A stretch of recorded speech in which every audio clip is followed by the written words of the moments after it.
and welcome to this week's episode of The Cauldron. And this week we're very lucky to have Scott Fallon here with us. Now you might notice he's a man, but this is really important because what we are asking men to do is to support us to protect our rights and to safeguard children. And we really need your help, and we do need more men to get involved.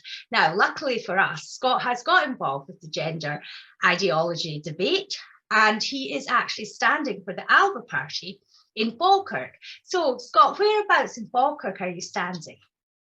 Yeah, so standing for the Lower Braes ward, an area that I was lucky enough to grow up in, and I'm really excited to kind of start with the campaigning as soon as possible.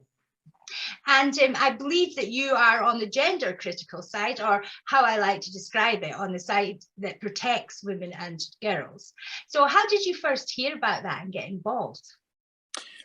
Well, it was probably late 2020, roughly around about the same sort of time when I left the SNP. And I kind of first noticed it only because you would check Twitter, and it very quickly became quite an abusive place for anyone that didn't have an opinion that went along with the status quo of the SNP. And I remember seeing a lot of abuse getting hurled at Joanna Cherry, and I remember thinking, that's just not right, because it wasn't something I was really aware of prior to that.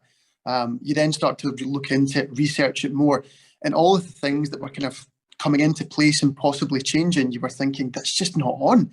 And I think it's interesting when you speak to people who then just aren't aware of all the new changes that are trying to get brought in and actually how against it they are. It just, for me, it just seemed like common sense is kind of going out the window. And I thought, well, I think someone and some ones need to start doing something about that.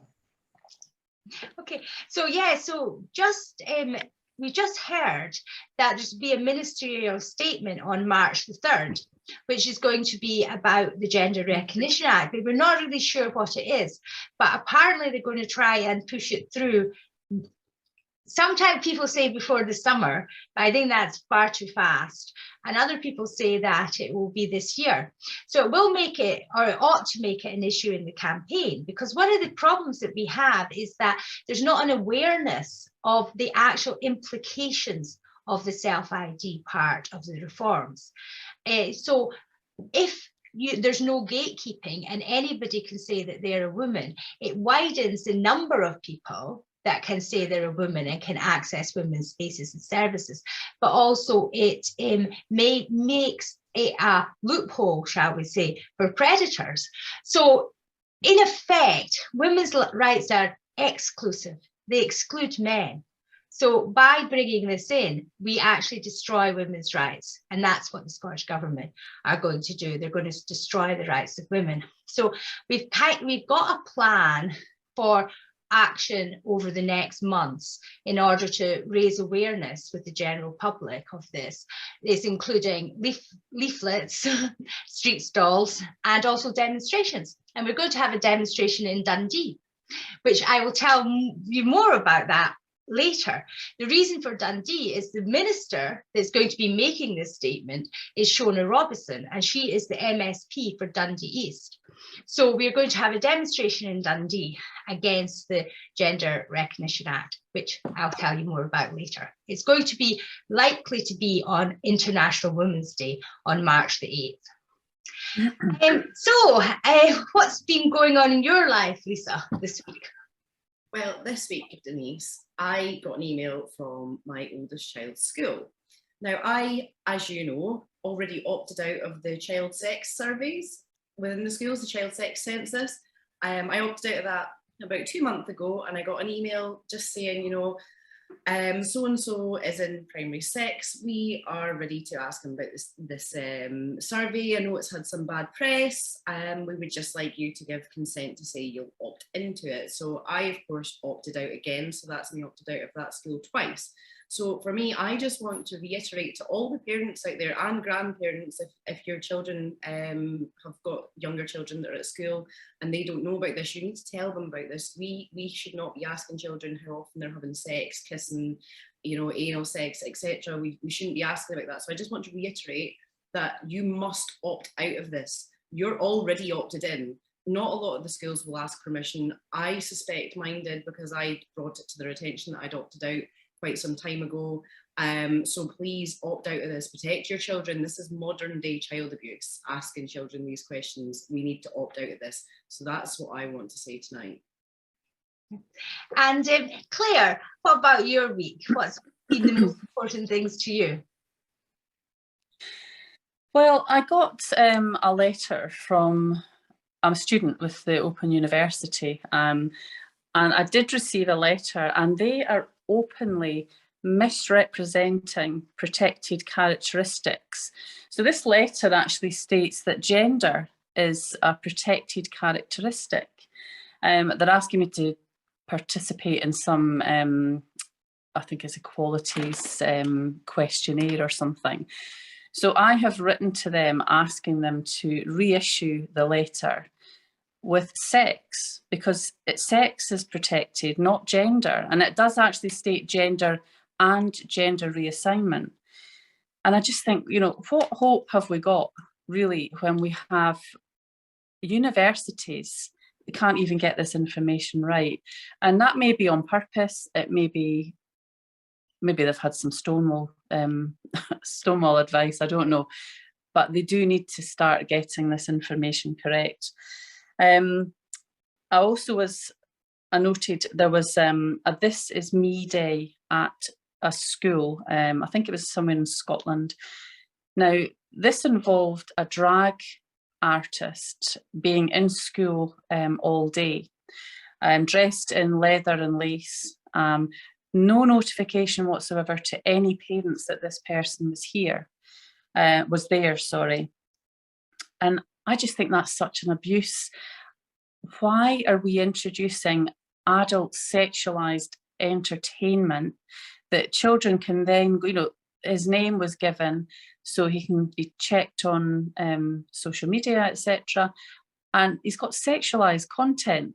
So those children may go home, look on the internet for this person and find all manner of fetishism and sexualized context. And I have to ask, what are these schools thinking? You know, why is this happening? You know, and that in particular really bothered me this week. Obviously, we're going to get on to the census in a minute, and obviously the victory for Women Scotland in stopping the Scottish Government from redefining what the word woman is, which is what they were how they were trying to get around the Equalities Act. You know, it's a full-on assault on women.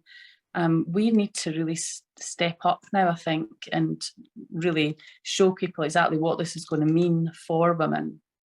You know, the judgment with the census today, that is deeply, deeply worrying on many different levels.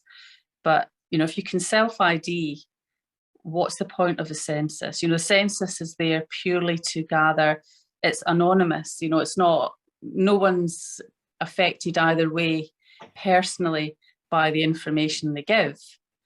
It's just there as a fact-finding thing that is then used to it's meant to benefit society. You know, it's meant to make things easier for people in society. You know, if you've got men self-IDing as women, you know, how is that helpful? If you know, they will never suffer gynecological issues. They'll never have ovarian cancer. You know, it's bizarre. It's bizarre. And, you know, why is this happening? So these are questions we need to be asking of the government now. And I think attending hustings is going to be really, really important as we lead into these elections, the councillor elections, and then beyond. But yeah, I don't know what your thoughts are, Denise. Yeah, well, I think on the For Women victory, so this is an amazing victory for the For Women team. They're a fantastic team and they've been working for so many years and just tirelessly and with no government funding. I mean, they're up against very, very highly paid professional feminists, you could call them, that do absolutely nothing for women at all. And they actually intervene in these court cases against our grassroots groups that we have to fund. So we are paying through our taxes, and also we are having to pay through funding, our crowdfunders. So, but their victory is very, very important. What it said was that you can't conflate sex and gender, that sex is a protected characteristic and you can't conflate it with gender reassignment. So that is something that's asserted. It's asserted that these are two separate things. And it's also asserted that sex is equally important. And no protected characteristic has more importance than another. So no protected characteristic can trample over another one. And it also defined woman as an adult female of any age. So with this and the assertion that sex and gender reassignment are separate characteristics that can't be conflated and are equally important, I think that we might be able to challenge self-ID in court. So they've done brilliant. It was fantastically run. It was a pity that the Fair Play for Women lost today. Basically on the census now, you don't have to say what sex you are. But for Women in Scotland have a plan, and I don't know the full extent of this plan, but what we are getting asked to do, when you get your census letter, you ask for a paper copy. So you'll get a letter and it'll have a code on it, and go online and ask for a paper copy. And then For Women in Scotland will tell us what to do next. But it won't involve getting fines, apparently. So they do have a plan. So Scott, what's your feeling about what's been going on in the gender world this week, last few weeks? Yeah, I think it's something that, especially when I've kind of been going out on the doorstep and trying to speak to people, I think a lot of the things, especially the sex survey, wasn't something they were really aware of. Self-identification as well. People just, they're not either not aware of it or possibly actually scared to talk about it. I was speaking to one of my friend's mum, who's a teacher, and I remember she said something off the hand once to one of her colleagues, and instantly was kind of pigeon-toed as a phobic, or you're transphobic or whatever it might be, because she didn't necessarily agree with the status quo, which is you need to agree with everything the government are putting through, otherwise they'll just label you as something you're not. And I think the most important thing, whatever happens, whoever's in charge, is if you can't have reasonable debate about something, if you can put your opinions across in a way that isn't being offensive, you're just, you're expressing your views, which are so entitled to have. And I think it's really sad now that especially Twitter is really, really bad for it, actually. Where if you don't have the you will get hounded for it. And I know people who have actually had their work contacted to say this person's about trans, fire them, and you're thinking they've not even said anything bad, they've just expressed their opinion that's different to yours. You can't take it, so you try to get them fired, which is just, it's a sadly a really toxic environment just now. Where a statement that a woman, I remember J.K. Rowling was, her tweet, and I think people are even trying to get her kicked out of Harry Potter and all these things where it's for me it's disappointing that if you have an opinion that isn't with the status quo, you almost feel like you're not allowed to speak out, and that's just sad to me, really sad. What I think is the denial of science and fact, and that's not enlightenment, that's a dark age. And if we can deny science and we can deny fact, that's just the start on a very, very dark path. And that frightens me. That says to me that the world is going to a very bad place if facts will no longer matter.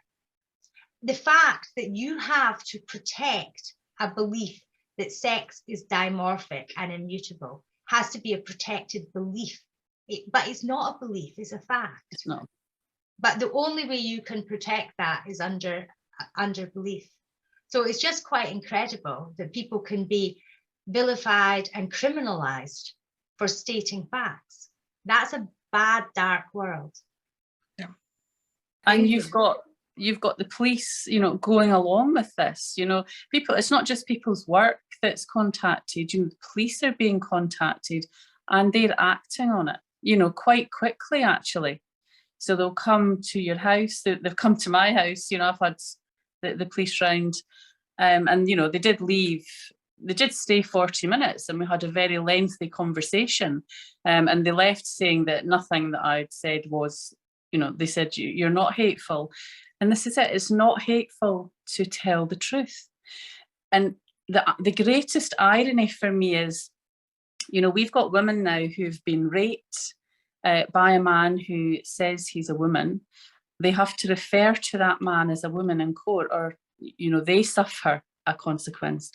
Now, when we go into court, we swear that we will tell the truth, the whole truth, and nothing but the truth. And yet, if we do that in a court of law, we are penalised for that and could go to jail for contempt of court.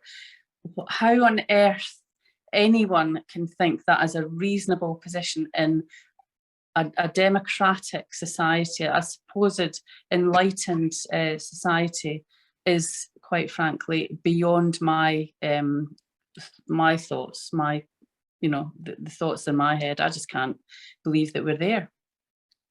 So Scott and Lisa, who are both standing for council. So Lisa and Scott are standing for council. Now, one of the main points of the For Women in Scotland judgment was based on the Equality Act 2010. And it said that the Scottish government had overstepped their competence in that they redefined a protected characteristic in that act, which was sex, and they're not allowed to do that. So the Equality Act also provides for exceptions, which allows single-sex services.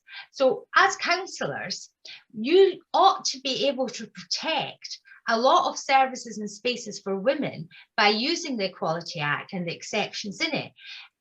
Is this something that you're willing and wanting to do? And how would you go about protecting the rights of women as councillors? Yeah, no, I think it's such an important thing, you know, with the protected characteristics, especially when it comes to care. And I think that care can be such a diverse thing, where it's maybe not physical care, but, you know, mental health well-being. And there can be a lot of things in terms of safeguarding, which is so important that we get right. And that's why I think self-identification can really pose quite a threat, both to physical danger, but also potentially to mental health impacts as well. That, you know, if you are someone who's maybe went through an abusive relationship with, you know, a former partner or parent or whatever it might be, if you've maybe been attacked, assaulted, if you're then in what should be a single and safe space within there with a biological male, that could do a lot of damage. Again, someone who maybe uses the system as a loophole to then, you know, attack further, or possibly to make someone feel very, very, very threatened in an area where they shouldn't be at all. And that's, you know, you look at toilets and changing rooms, but then with the support side of it, you know, you might be in a hospital, you might be in a care facility, and you might be getting support of someone who is a biological male. And you should have every right to say, actually, no, I would like a female to look after me instead. Now, it's something that you do see, unfortunately, and it tends to be in care homes just now, when I'm seeing a lot of it, where there will be someone who's in their 70s, 80s, 90s who does have dementia, and they're being attacked by male carers. And just now they're saying we don't actually have enough staff for, you know, for every female to get a female supporter. But I think it's so important that we safeguard. And I think self-identification just opens up you said yourself, Denise, a real loophole that someone who wants to abuse the system can do so essentially easier now, which should never be the case. So Lisa, what about your plans for your concerns when you're a councillor? So I think it's important to reiterate as well, it's not all men that want to get into women's changing rooms. It's a very select few that want to abuse the system. For me, obviously, I take on board everything Scott said, and I agree wholeheartedly with everything he said. On top of that, I want to speak about the schools. I mean, we've got schools up north that are now making unisex toilets for children. That for me is a massive no. Now, one of my best friends' daughters, who has just started her period, she's 10-year-old, and if she had to then go and share a bathroom with some boy who sees the sanitary towels, the tampons that they've obviously got in the sinks in the bathrooms, that must be horrifying. Her friend actually said that she tried to get out of swimming because she didn't want to go swimming because obviously she's just started and it's quite embarrassing. But to have that embarrassment on top of having to go into those toilets where you've got boys that, you know what boys are like, young boys, see these tampons, they'll be sticking them up their nose and everything, filling them with water, throwing them at mirrors, etc., etc. So I think we need to really come down on single-sex spaces. It's not gender, it's sex. We should not have men working in women's rape crisis centres. We should not have boys in female toilets. We should not have men in women's changing room watching women and children, not just little girls, but little boys getting changed as well. Because when I take my children swimming, 9 times out of 10, it's me with them. I take them into the women's changing room in at the little cubicle so that they're not making anyone feel uncomfortable. But if a man was to walk into there, that would be somebody exploiting the system to see my children, who are boys, getting changed. So I think it's important to reiterate, it's not just women and girls, it's women and all children. Yes. Yeah. And one of the really good things about both Scott and Lisa here, if they become elected as Alba councillors, you can absolutely see how passionately they are going to defend the rights and protections that women and girls deserve and the safeguarding of children. It's really good that men can come on and support us because it matters to men as well. Sometimes men won't want women in their changing rooms or their toilets, and they might want to prefer to have the same sex care of a man in certain examinations. So it's not just women, although the danger is to women from predators, and predators, 99% of predators are men. But a lot of men will want to join us and want to protect the rights of women and girls, I am sure. And if we can get enough councillors elected, then we have a good chance of defeating the ideology in the council chamber. So if you haven't thought of putting yourself forward yet to stand for council, but you do believe that we need to protect women and girls and children and safeguarding, it would be a good idea. It would be very good if you could come forward and to be a council candidate like Lisa and Scott have, because Lisa and Scott have decided to stand up for what they believe in, which is incredibly grateful to them for doing so. Well, I just wonder if I can ask Scott, when you've been, on the doors and talking to people, what has been the reaction? Have you actually managed to make people understand exactly what the implications are here? Is it positive? Basically, is it a positive reaction? In truth, in one word, shock. Yeah. For those who aren't aware, when you actually, because it is sometimes a conversation some people just don't want to have because they're scared that you think of them for having a view on it. But for those who have been forthcoming with their opinions, the honest it is they're actually quite shocked when you start kind of saying what's going on. Especially the sex survey. I was disappointed to see this week that Falkirk Council are going to plough ahead with it, despite real fight back. But that's where we are, and it is shocking when you kind of start having that conversation and going down what's kind of going on, especially with self-ID and the safeguarding risks that it can bring in. People do kind of go, well, why aren't we doing more to fight that? And you say, well, that's exactly. It's refreshing to see so many people who are kind of coming out, standing for councillors, joining Alba in general, or even if you're not kind of aligned to a political party, but are now standing up to say, actually, no, this isn't on, because the more people who do it, the more recognition it gets. And the SNP, if I give them one thing, are very good at following the popular vote. So if enough of us have a voice on this and start kind of changing the mindsets, they'll probably change it themselves because they don't stand.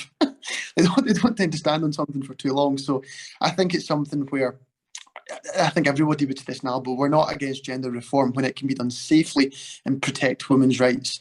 So it's certainly something that I'm very kind of keen to discuss as well on the doorstep is women's rights. Yeah. And is this issue what led you to leave the SNP?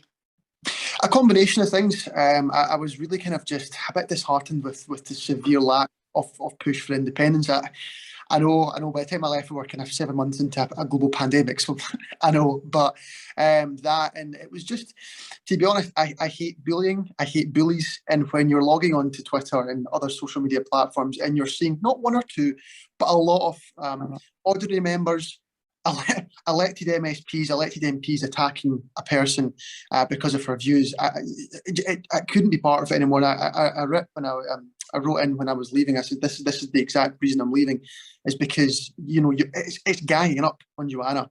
And at that time, Alba weren't around. I was actually happier just not. But it was just toxic, and it's certainly something where I urge every member of the SNP who's still an independence-minded person to come and join Alba, because it's a great party with great ideologies, and I think certainly a party that's going places. So Lisa, what about your final words? I agree with everything Scott said, and the thing I love about Alba is they hold women's rights at the forefront of what they stand for, which I think is a really, really important thing, especially just now.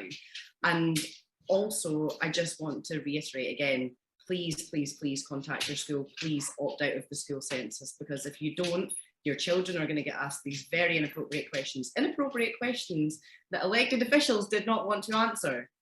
Yeah. And the other thing about the school census to remember is that that data is, your child is identifiable, and that data stays forever. There's no right of that child to have that data deleted. So I think it's a dangerous census, because you don't know how that data is going to be used in the future. So for the safety of your child, yeah, opt out. And that could have consequences, because it actually does say, depending on the information they're given, something might happen from that.